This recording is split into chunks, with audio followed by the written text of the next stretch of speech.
Bucky Barnes is a complete psychological disaster, yet somehow manages to function as a human being. It's absolutely mind-blowing. Let me explain. From the first moment I laid eyes on the Winter Soldier, I was absolutely dying to know his backstory. What happened after he fell off the train during World War II? How did Hydra get their hands on him? How did he become the Winter Soldier? Despite what other people think, Bucky is one of the most relatable characters to us in the entire Marvel Cinematic Universe, and he's also one of my favorite characters. Bucky Barnes suffers from a range of psychological issues, most notably post-traumatic stress disorder due to his traumatic experiences during his time as the Winter Soldier. He has difficulty regulating his emotions, and he has been shown to be prone to outbursts of anger and violence.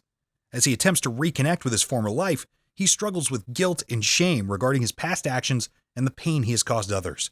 His psychological issues can be seen in his strained relationships with people from his past, his inability to cope with the trauma of his experiences, and his difficulty in forming healthy relationships with others. What the hell is that? In the MCU, this can be seen in the film Captain America: Civil War, where Bucky struggles with his past actions and the pain he has caused others. In the television show The Falcon and the Winter Soldier, Bucky is shown to be struggling with his identity, as well as dealing with the trauma of his experiences. Similarly, in the comic book series Bucky Barnes: The Winter Soldier, Bucky is shown to be struggling with a range of psychological issues, including difficulty regulating his emotions, difficulty forming relationships, and difficulty handling the trauma of his past. Sigmund Freud and the SuperEgo. From Sigmund Freud's perspective, Bucky Barnes is struggling to reconcile the conflict between his id and superego. His id, the unconscious part of his psyche which desires immediate gratification, is at odds with his superego, the part of his psyche that is concerned with morality and guilt. This is demonstrated in his difficulty in trying to balance his need for revenge with his feelings of guilt and shame. Furthermore, this unresolved conflict is likely to be the cause of his difficulty in forming healthy relationships with others.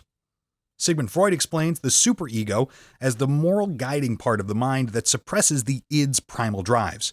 Freud's three theoretical constructs, id, ego, and superego, are interesting to use when analyzing Bucky Barnes, specifically the superego, because that's the part of us that internalizes society's rules, regulates actions, and enables rational decisions.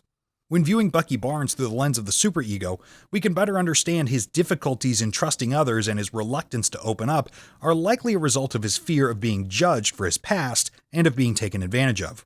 In episode 6 of the Falcon and the Winter Soldier series, Bucky Barnes tries to make amends for his past actions as a brainwashed assassin.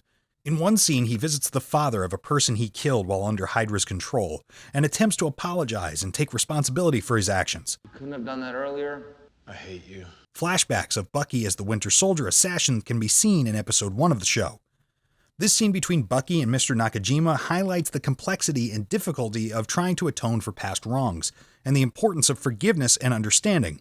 Sometimes one has to take full responsibility for their past actions and the harm they have caused, regardless of whether or not it was intentional. Carl Jung and the Shadow. From the perspective of Carl Jung's Shadow, Bucky Barnes as the Winter Soldier is dealing with some deep-rooted issues. He's struggling to reconcile the repressed thoughts and emotions that make up his shadow self. His difficulty in coming to terms with his past, as well as his outbursts of anger and violence, are all likely a result of his fear of facing his shadow self and being judged for his past. The shadow self, as defined by Carl Jung, is the unconscious aspect of our personality that is composed of repressed feelings, instincts, and impulses that are often negative, socially unacceptable, or at odds with our conscious self. It is the dark side of our personality, the part of us that we often suppress and try to deny, the part of us that may contain traits that we do not like or are even ashamed of.